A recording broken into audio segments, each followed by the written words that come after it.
Hi guys, welcome back. Maria has just told me how important it is to smile. So I wanted to show you we're making pizza today. It's homemade pizza. I'm going to use fresh yeast, but I'm also going to show you how to use it with dry yeast if you can't get any fresh yeast anywhere. So in here I have weighed a kilo of flour. Now I'm using the same flour that I use in my scones, which is a type 00 Italian style flour. It gives a better rise than a normal flour, but if you can't get that, I would suggest you use strong flour. So anyway, I have a kilo in here. Also, this makes quite a lot. If you feel it's too much for you, cut it in half.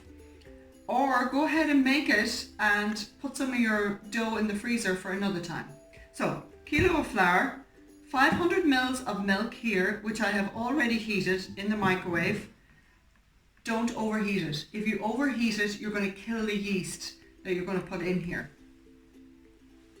Why are you doing that, Maria? What temperature? Oh, so just in the microwave for about 1 minute is long enough. I overheated it this morning and I ended up having to pour half of it out just to cool it down. So if you can't get dried or fresh yeast, this is dried yeast here. Okay, it comes in a little sachet. There's 7 grams in each sachet. For this recipe you'd need 2 sachets, which is 14 grams, okay? And you would put that straight in here now, okay? And you would also put in your teaspoon of salt, which I have here. I'm going to pop it in here. And you would go ahead and pour your milk in there. But because I'm using fresh yeast, this is what fresh yeast looks like. I don't know, Maria, if you can come a little closer. But that's what it looks like. Actually, it looks like putty.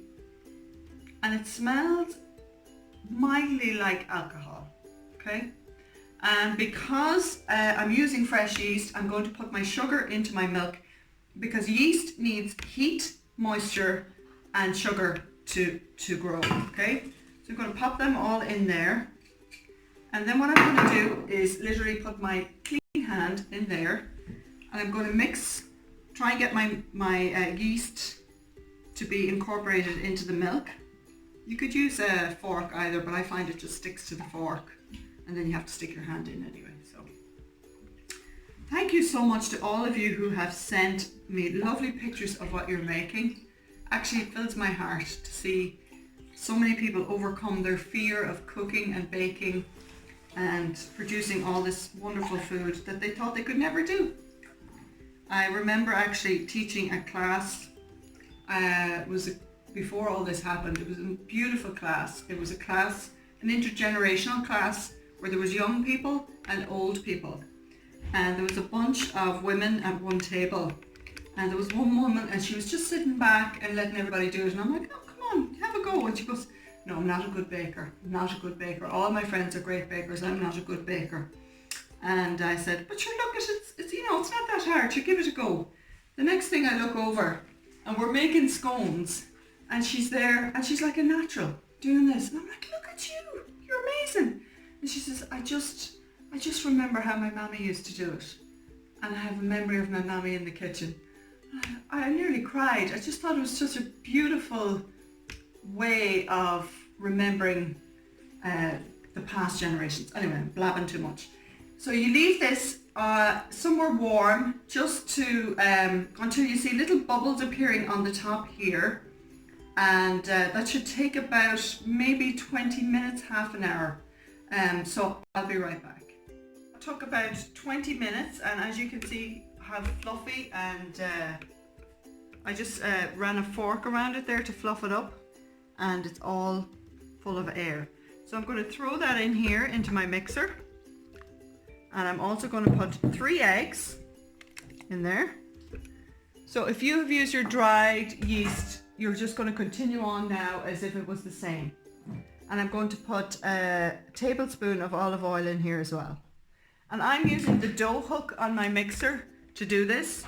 If you don't have a mixer and you want to do this by hand, you just got to get in there like this and stretch out bring it all together and stretch out the dough. The action of stretching out the dough releases the gluten and causes it to rise. but I'm just going to use my mixer to do that. I'm going to put it on to maybe the second speed for 4 minutes. So I'll be right back. The dough that has been kneaded, as you can see, it's light and soft to the touch. So just in case you don't have a mixer, I wanted to just show you how to do it. I'm going to actually just wet my hands with olive oil, and you just push in, stretch and pull back. Okay, make sure you have lots of flour on your board. Push in, stretch, pull back. Push in, stretch, pull back, and keep your hands nicely moist with the olive oil. Now what I'm doing here, my mixer has done that for me, so I don't need to continue to do that. So what I'm going to do, and whenever you get to the point where you can feel that change in your dough, that it's kind of springy, that's enough kneading. Should take about maybe 5 or 10 minutes. What I'm going to do now is I have a clean bowl here. I'm just going to run around and get it all covered in a little bit of olive oil. I'm going to place my dough in here like this, and I'm going to just cover it then with a tea towel or cling film and leave it to the side probably for about an hour, and that's going to double in size. Okay, we'll be right back. Look at that, doubled in size, nice and springy to touch. So that's our dough ready. I just want to show you how to prepare your tin. I've already rubbed it with olive oil through all the corners. I've sprinkled with a little bit of flour on here, and just tap it like that to spread it all the way around. Does that make sense? So that you're getting a nice, that's what's going to make it nice and crunchy, I should say. That's the right word, crispy. Anyway, what you do then is grab your olive oil again to moisten your hands. In the time that it took for the dough to rise, I got all these toppings prepared. So, just push that out of the way. Grab about a third, I'd say, of the dough, about this much. So it'll probably fit onto your hand. And just flatten it out. Now we're not going to do the whole we're just going to put it down onto our tray and spread it out like that. Can you see that, Maria? You're literally, and because my hands are nice and moist, it's not tearing on me, and I have a chance to just push it out all the way around like that. So, and just keep gently pushing. If it tears on you, don't worry about it. It doesn't matter. Just grab another bit and fill in where it's torn. Okay? I might come back to you when I have this done. Push it out to all the sides. It's nice and thin. And I'm going to start with onions that I have chopped just nice and small like that. If you don't like onions, you don't have to use any onions. But honestly, if you do like onions, put way more than you think you need, because a generous helping of onions gives your pizza a lovely flavour. So I'm just going to shake them all around like that. If I had mushrooms in my fridge, I'd be putting the mushrooms on now, but I didn't have any mushrooms. So I'm going to plough on. I have a little bit of smoked cabanossi sausage here. So I'm just going to sprinkle a few little bits of that I've cut up nice and small. I might keep a few back because I think Liam's going to make his own. I have pieces of ham that I've cut up into strips. So this is going to be a real meat feast, meat lovers pizza. For those of you who did not like the look of the lentil and nut loaf, this might be more up your street. Lots of meat. I have some salami here. I'm just going to sprinkle on here. Now this doesn't have to be perfect. Like the chicken pizza, you just put it on randomly. I suppose the thing is you're trying to ensure that every bite will have a piece. I also have some pepperoni here. So I'm just going to put some pepperoni randomly around like that as well. People are desperately trying to come in the door. So there we go, just like that.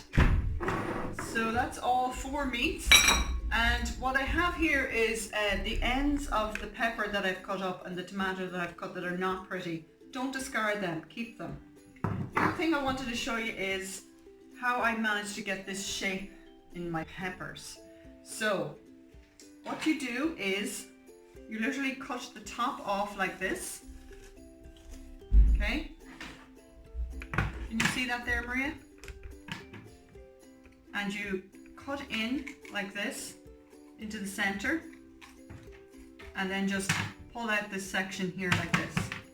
Okay? Because what we're trying to do is get a nice circle around. So can you zoom in here, Maria? What I want to show people is the white ridges in here, just try and cut them out because they're a little bit bitter. So I have most of them out like that. And now what I do is I cut around the top like this, and I keep turning and turning and turning and turning until I know that I'm going to end up with a nice round circle like that. Okay? Don't throw these bits out, keep those bits, and I cut them up and keep them here for later. So now I'm going to sprinkle on my cheese on the top. Again, depends how cheesy you like your pizzas. We like them pretty cheesy here, don't we, Maria? Mm-hmm. And this is up to you, whatever kind of toppings you want to put on here.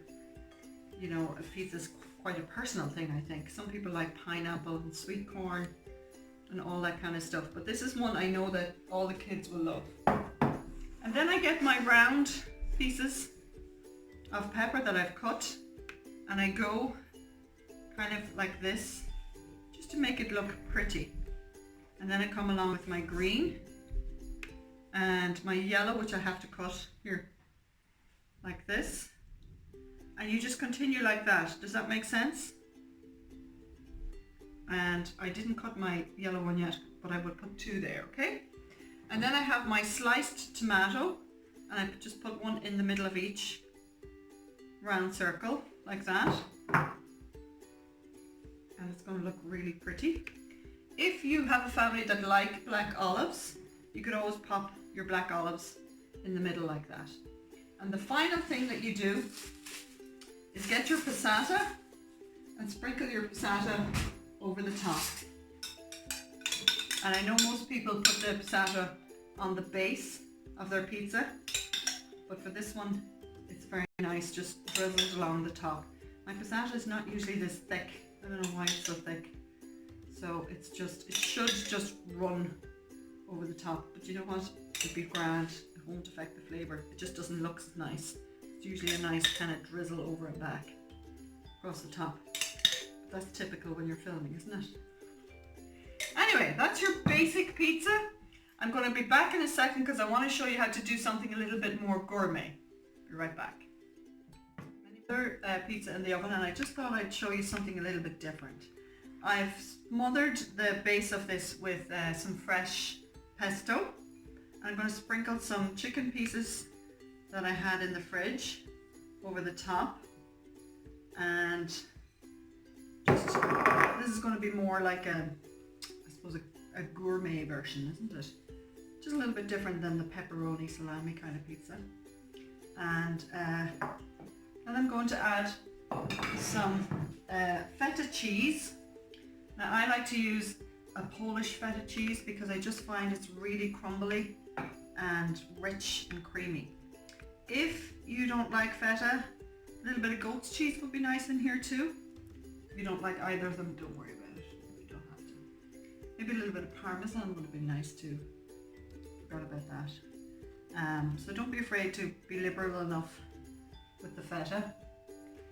Get it poured on there. This is really sticky, icky.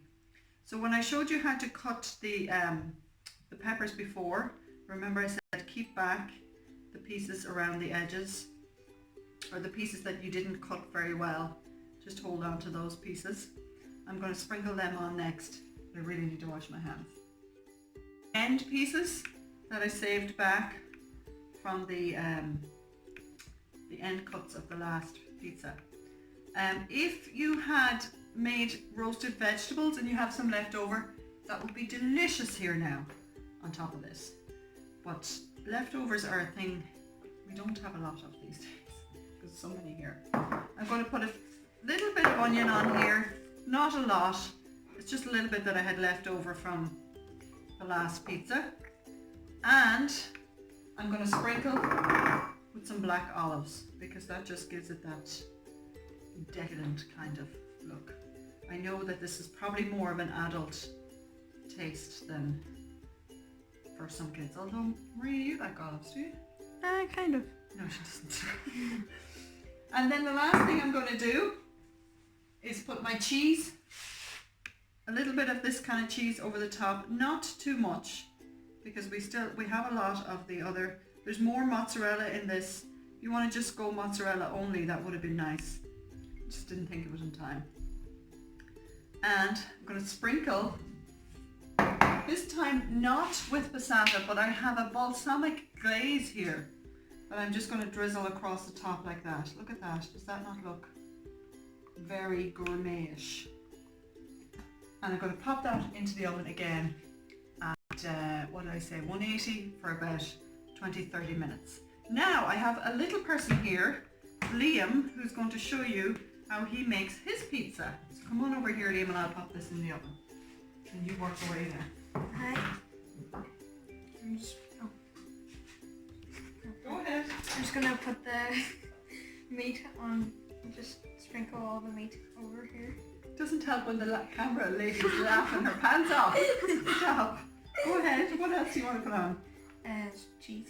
I'll do that later. Very good. Do you know what I forgot to mention that I had to put on top of my gourmet pizza was rocket. So sprinkle a bit of rocket on top of that, maybe about 5 minutes before it's finished, or even actually when it's finished, sprinkle it on top. Actually, don't put the rocket in the oven. When you're finished, take it out and sprinkle it on top to serve. What else is going on here? Cheese? Loads of cheese. Loads of cheese. So the reason I brought Liam on to show you here is this is a great thing to do with your kids. Give them a bit of dough, let them play around with it, let them make whatever shape they want. They can make whatever they want for their dinner. And passata. a little bit of passata. And you can make whatever shape you want. There you go. And is that you? Ooh, a little squirt in the middle. You want to say hello to everyone? Hello. So guys, thank you for watching. Oh, I have one ready out of the oven. Just hold on and I'll bring it back. Does that look? Absolutely delicious. Lovely and crispy around the edges there. Can you see that? Delicious. Absolutely gorgeous. Thank you all for watching. I want to say a special thanks to Yunella, my Romanian friend, who showed me how to make this and took away my fear of using yeast. If any of you have a fear of using yeast, just give it a go. You'll be amazed how easy it is. Thank you all for watching, and I hope to see you all again soon. God bless.